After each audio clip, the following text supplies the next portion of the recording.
কোঠালে ৰাখে মা দেউতা তোমালোকেই মোৰ প্ৰেৰণা তোমালোকেইতো মোক উৎসাহ দিছা সাহস দিছা আজি নিজৰ পচন্দ মতে মেডিকেল পঢ়িবলৈ সুযোগ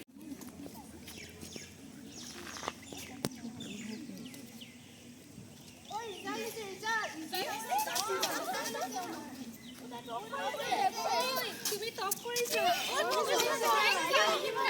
থেংক ইউ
আমাৰ দায়িত্ব শেষ নেকি তেতিয়াহ'লে আমি কি কৰা উচিত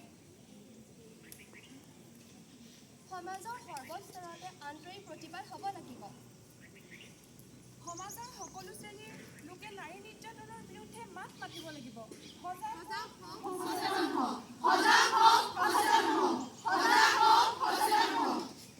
সমাজৰ সৰ্বত্ৰে এনে এক জাগৰণ গঢ়ি তুলিব লাগিব যাতে প্ৰতিগৰাকী নাগৰিকে নিৰাপদে মুকলি আকাশৰ তলত মুকলি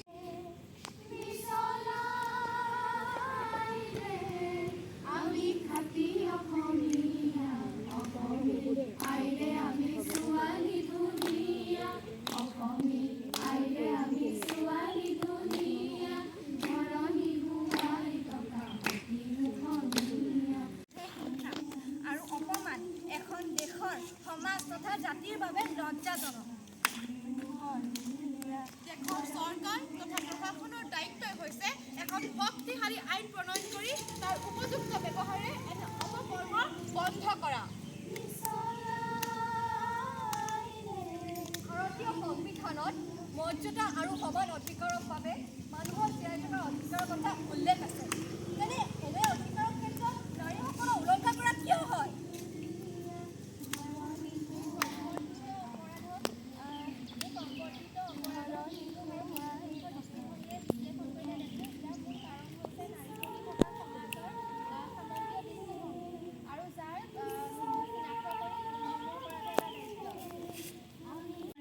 আমাৰ জনপ্ৰতিনিধি আৰু আইন প্ৰণেতাও পিতৃতান্ত্ৰিক মানসিকতাৰ পৰা মুক্ত নহয় আইৰে আমি ছোৱালী ধুনীয়া পৰিয়ালৰ পৰা আৰম্ভ কৰি ৰাষ্ট্ৰৰ সৰ্বোচ্চ পৰ্যায়লৈকে সকলোবোৰ পিতৃতান্ত্ৰিকতাৰ মানসিকতাৰ দ্বাৰাই গঠিত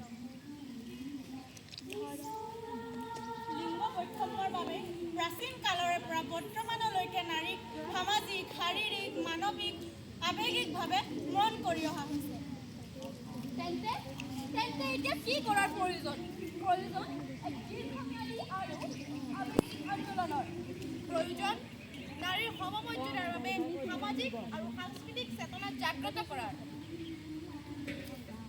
প্ৰয়োজন এক জনসাধাৰণৰ জৰিয়তে সমাজত নাৰীৰ প্ৰতি থকা পশ্চাদপদ পিতৃতান্ত্ৰিক মানসিকতা পৰিৱৰ্তন কৰা। প্ৰয়োজন নাৰীক শ্ৰদ্ধা আৰু সন্মান কৰক। নাৰীক শ্ৰদ্ধা আৰু সন্মান কৰক। সুৰক্ষিত আৰু সুস্থিৰ সমাজ গঠনৰ অংশীদাৰ হওক। নাৰীক শ্ৰদ্ধা আৰু সন্মান কৰক। সুৰক্ষিত আৰু